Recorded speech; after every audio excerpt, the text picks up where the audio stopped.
ಶ್ರೀಕೃಷ್ಣ ಜಯಂತಿ ಪ್ರಸ್ತುತ ಸರ್ಕಾರಿ ಕಾರ್ಯಕ್ರಮವಾಗಿದ್ದು, ಚಿಕ್ಕಬಳ್ಳಾಪುರದ ಎಂಜಿ ರಸ್ತೆಯಲ್ಲಿರುವ ವೇಣುಗೋಪಾಲ ಸ್ವಾಮಿ ದೇವಾಲಯದ ಮುಂದೆ ವೇದಿಕೆ ನಿರ್ಮಿಸಿ ಸರ್ಕಾರಿ ಕಾರ್ಯಕ್ರಮ ಆಯೋಜಿಸಲಾಗಿತ್ತು.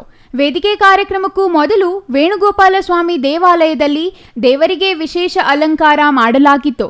ಅಲ್ಲದೆ ದೇವರಿಗೆ ಪಂಚಾಮೃತ ಅಭಿಷೇಕ ಸೇರಿದಂತೆ ವಿವಿಧ ಪೂಜೆಗಳನ್ನು ಹಮ್ಮಿಕೊಳ್ಳಲಾಗಿತ್ತು. ಶ್ರೀಕೃಷ್ಣ ಜಯಂತಿ ಪ್ರಯುಕ್ತ ನಗರದ ಮಹಿಳೆಯರು ತಮ್ಮ ಮಕ್ಕಳಿಗೆ ಶ್ರೀಕೃಷ್ಣನ ವೇಷ ಹಾಕಿ ಮಕ್ಕಳಲ್ಲಿ ಶ್ರೀಕೃಷ್ಣವನ್ನು ಕಂಡರು.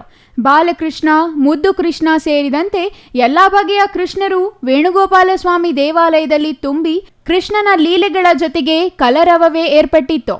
ವಿವಿಧ ವಾರ್ಡ್ಗಳಿಂದ ಮಹಿಳೆಯರು ಬಂದು ಶ್ರೀಕೃಷ್ಣನ ದರ್ಶನ ಪಡೆದರು. ಇನ್ನು ಚಿಕ್ಕಬಳ್ಳಾಪುರ ಜಿಲ್ಲಾ ಉಸ್ತುವಾರಿ ಸಚಿವ ಡಾಕ್ಟರ್ ಎಂಸಿ ಸುಧಾಕರ್, ಶಾಸಕ ಪ್ರದೀಪ್ ಈಶ್ವರ್ ಸೇರಿದಂತೆ ಹಲವು ಗಣ್ಯರು ವೇದಿಕೆ ಕಾರ್ಯಕ್ರಮಕ್ಕೂ ಮುನ್ನ ವೇಣುಗೋಪಾಲ ಸ್ವಾಮಿಯ ದರ್ಶನ ಪಡೆದು ಪೂಜೆಯಲ್ಲಿ ಭಾಗವಹಿಸಿದ್ದರು.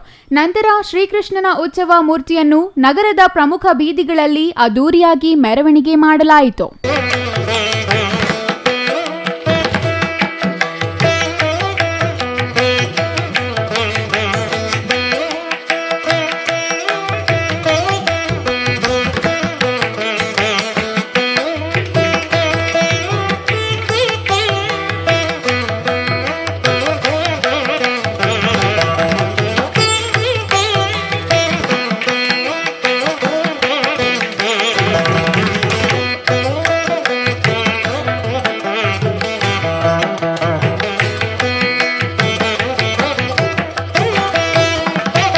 ವಸುದೇವಸುತಂ ದೇವಂ ಕಂಸಚಾಣೂರಮರ್ದನಂ ದೇವಕೀ ಪರಮಾನಂದಂ ಕೃಷ್ಣಂ ವಂದೇ ಜಗದ್ಗುರುಂ.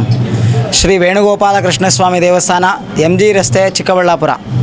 ಈ ಒಂದು ದೇವಾಲಯದಲ್ಲಿ ಪ್ರತಿ ವರ್ಷವೂ ಸಹ ಶ್ರೀಕೃಷ್ಣ ಜನ್ಮಾಷ್ಟಮಿಯ ಪ್ರಯುಕ್ತ ವಿಶೇಷವಾಗಿರ್ತಕ್ಕಂತಹ ಕಾರ್ಯಕ್ರಮಗಳನ್ನು ಹಮ್ಮಿಕೊಳ್ಳಲಾಗಿದ್ದು, ಇವತ್ತಿನ ದಿವಸ ಚಿಕ್ಕಬಳ್ಳಾಪುರ ಜಿಲ್ಲಾ ಯಾದವ ಕ್ಷೇಮಾಭಿವೃದ್ಧಿ ಸಂಘದ ವತಿಯಿಂದ ಸ್ವಾಮಿಯವರಿಗೆ ಬೆಳಿಗ್ಗೆ ವಿಶೇಷವಾಗಿ ಪಂಚಾಮೃತ ಅಭಿಷೇಕ, ಮಹಾಮಂಗಳಾರತಿ, ತೀರ್ಥಪ್ರಸಾದ ವಿನಿಯೋಗ ಹಾಗೂ ಊರಿನ ಪ್ರಮುಖ ರಾಜಬೀದಿಗಳಲ್ಲಿ ಸ್ವಾಮಿಯವರ ವೈಭವದ ಪಲ್ಲಕ್ಕಿ ಉತ್ಸವವನ್ನು ಏರ್ಪಡಿಸಲಾಗಿದೆ. ಎಲ್ಲ ಭಕ್ತಾದಿಗಳು ಸಹ ಬೆಳಗ್ಗಿನಿಂದಲೂ ಸಹ ಬಂದು ದೇವರ ಒಂದು ದರ್ಶನವನ್ನು ಮಾಡಿ ತೀರ್ಥಪ್ರಸಾದವನ್ನು ಸ್ವೀಕಾರ ಮಾಡ್ತಿದ್ದಾರೆ.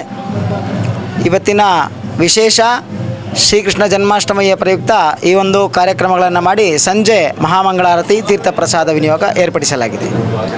ಎಲ್ಲ ಮಾತೆಯರು ಮತ್ತು ಭಗಿನಿಯರೆಲ್ಲ ಬಂದು ದೇವರಿಗೆ ವಿಶೇಷವಾಗಿರ್ತಕ್ಕಂತಹ ಪೂಜೆಗಳನ್ನು ಮಾಡಿ ವಿಶೇಷವಾಗಿ ಬೆಲ್ಲ ಮತ್ತು ತುಪ್ಪದ ಬತ್ತಿಗಳ ಆರತಿಯನ್ನು ಮಾಡಿ ಸ್ವಾಮಿಗೆ ಒಂದು ಆರತಿಯನ್ನು ಬೆಳಗುವುದರ ಮೂಲಕ ಈ ಒಂದು ಶ್ರೀಕೃಷ್ಣ ಜನ್ಮಾಷ್ಟಮಿಯನ್ನು ಆಚರಣೆ ಮಾಡ್ತಾ ಇದ್ದಾರೆ. Nandakumar, CTV news, Chikkaballapur.